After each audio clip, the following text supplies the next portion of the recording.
There's someone outside my front door. He's been standing there for hours. He knocked once and then just stood there waiting. He's at the door right now. I don't know what he wants. He's not going away. I peek through the window, but at my angle, I can barely make out a humanoid form. I think he has his face pressed against the peephole, because when I look through it, all I see is a dark beige mass. I'm scared. I'm so scared. I was cooking supper when I heard the knock. It startled me to the point that I knocked a can of tomato juice over myself. Since I wasn't expecting any guests, I figured it was a solicitor of some sort. I started cleaning the mess, hoping he'd give up and leave on his own. I can't believe the amount of tomato juice that can fit in a single can. My clothes weighed me down, and I dragged the red liquid all the way to the bathroom, where I washed up and changed. Sporting a fresh pair of pajamas, I approached the living room window, convinced the front porch would be empty, and peered outside. The man was still at the door. I tapped the window lightly with my hand. I wasn't going to open the door unless I saw who it was first. The man did not react. A familiar fizzling sound emerged from the kitchen. Oh, great. I'd let the water boil over. I sprinted to the stove, trembling hand carefully navigating around the foamy water and steam escaping from my pot, and quickly turned down the heat. The water sighed contently and dropped to the middle of its stainless steel nest. I threw fresh linguine into it and watched as they danced around like worms wriggling through the earth. Once the noodles were cooked, I served myself a plate and headed into the dining room. From the table I watched my front door. Surely the man had left by now, I thought. No one would wait outside the door for an hour and a half just to sell a magazine subscription. He had to know I wasn't interested in whatever stupid thing he had to sell. I ate my pasta, still feeling shaken by the creeper outside. No matter how often my wobbly hands dropped the fork, I managed to wolf down my meal.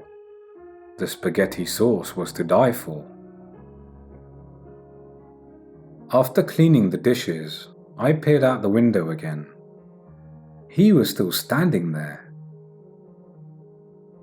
I went from thinking he was the world's most annoyingly persistent door-to-door salesman to realizing that his plans were of a far more sinister nature. Still, he hadn't made an effort to get inside, and I had locked the deadbolt, so I thought it would be okay to take a shower. My false sense of security did not last long. As soon as I got behind the shower curtain, I began to daydream about the man breaking the window and crawling into the bathroom to commit unspeakable atrocities to me. I felt naked. I mean, obviously I was naked because no one showers with his or her clothes on, but I felt naked inside. I needed something to help me feel safe. So I ran to the kitchen in the buff and grabbed my sharpest cleaver. I nearly slipped on the way back, but I managed to steady myself. I placed the knife next to the shampoo and finished showering with renewed confidence. Clean as a whistle, I took a seat in the living room to watch some TV. The windows were distracting. They felt like giant magnifying glasses pointed directly at me. If I could see outside, then he could see inside. I rushed to flip the blind shut and spotted his form outside of my door as I reached for the final pulley. This guy was going to kill me, I knew it. I frantically shut the curtains and sat on my sofa, pulling a blanket over myself. Who could the man be? Why hadn't he knocked a second time? Why hadn't he rung the doorbell? In how many pieces would they find my body? Why hadn't he called out? The rush of fear made it hard to focus on the television screen. I flipped to the news, picturing the reporter's solemn face as he explained how my quiet suburban home had been broken into and how I had been brutally maimed, my remains scattered throughout the house. They would call it a tragedy and would mourn the loss of someone so young and so full of promise. The thought brought tears to my eyes. After an hour of contemplating my own mortality while watching MASH reruns, I had to use the restroom. I was afraid of leaving the living room because it meant having to walk by the front door. I ducked under the peephole's oppressive gaze and stealthily made my way to the cabinet, retrieving masking tape. I ripped off 2 pieces, placing one over the peephole and another over a hole in the middle of my door. Now my assailant would be as blind as I was. I went to the washroom, took care of my business and walked by the door again. My nose caught whiff of a putrid smell, a wrestler's armpits mixed with half-off burrito night farts and just a touch of rusted iron. How could I have been so careless? I remembered I'd felt a draft under my door a few days earlier and hadn't gotten around to applying sealant. The stranger outside could see me if he leaned down. I rushed to tape the bottom of the door. It was wet, so I had trouble getting the tape to stick, but after applying indiscriminate amount of the stuff in zigzaggy patterns, I finally managed to hide the crack. I spent the rest of the evening nervously googling kitten pictures.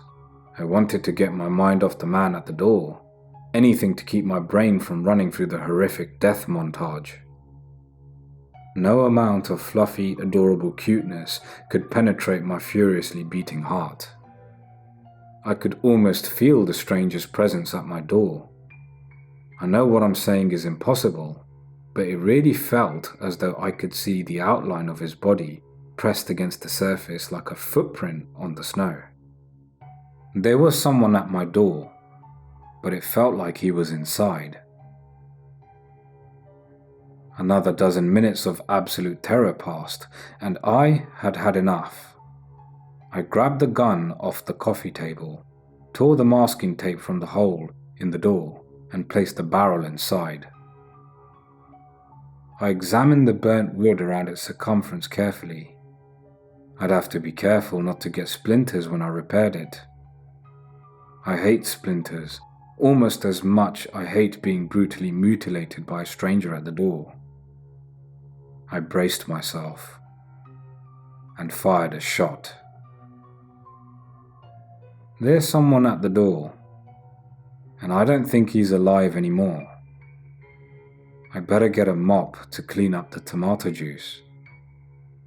I think I missed a spot.